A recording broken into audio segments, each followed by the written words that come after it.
This time yesterday, it was all kicking off. Well, it looked like things as well.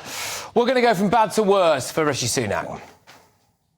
He is reportedly bracing for a leadership onslaught tonight. Now, GB News understands that senior Conservative MP Sir Simon Clarke is pushing for Rishi Sunak to quit as leader, saying that he should call time on the doom loop.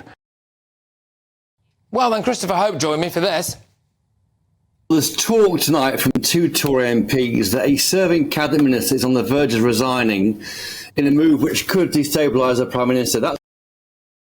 But today it's emerged that getting rid of Sunak and replacing him with a leader who enforces actual Conservative values would wipe out Keir Starmer.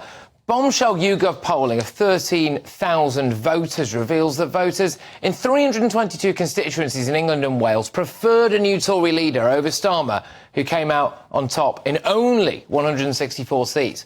Alarmingly, different research last week had the Labour leader ahead in 483 constituencies to Sunak's 139. Pretty damning stuff. Despite this, a load of prominent Tories started circling the wagons around Sunak, including former Home Secretary Priti Patel, who said this last night: "At this critical time for our country, with challenges at home and abroad, our party must focus on the people we serve and deliver for our country. Uniting and serving the country must be our priority. Engaging in facile and divisive self-indulgence only serves our opponents.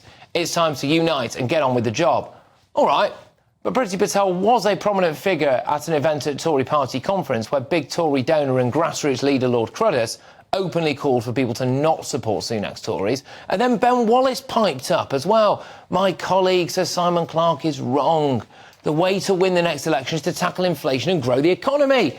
Rishi is doing just that. Division in another PM would lead to a certain loss of power. We need to focus on delivering for the public, not divisive rowing. Well, Ben Wallace is standing down at the next election, so he's hardly putting his money where his mouth is he? Then today, Keir Starmer capitalised on this blue-on-blue action by claiming that Tories have given up on Sunak. He spouts so much nonsense, no wonder they're giving up on him. The trouble is, no one's buying it.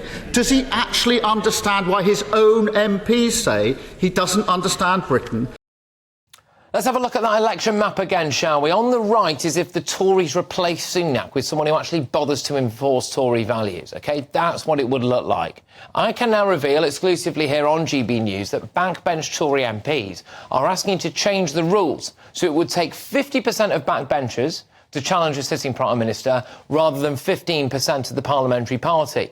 Even One Nation Tories are now backing this.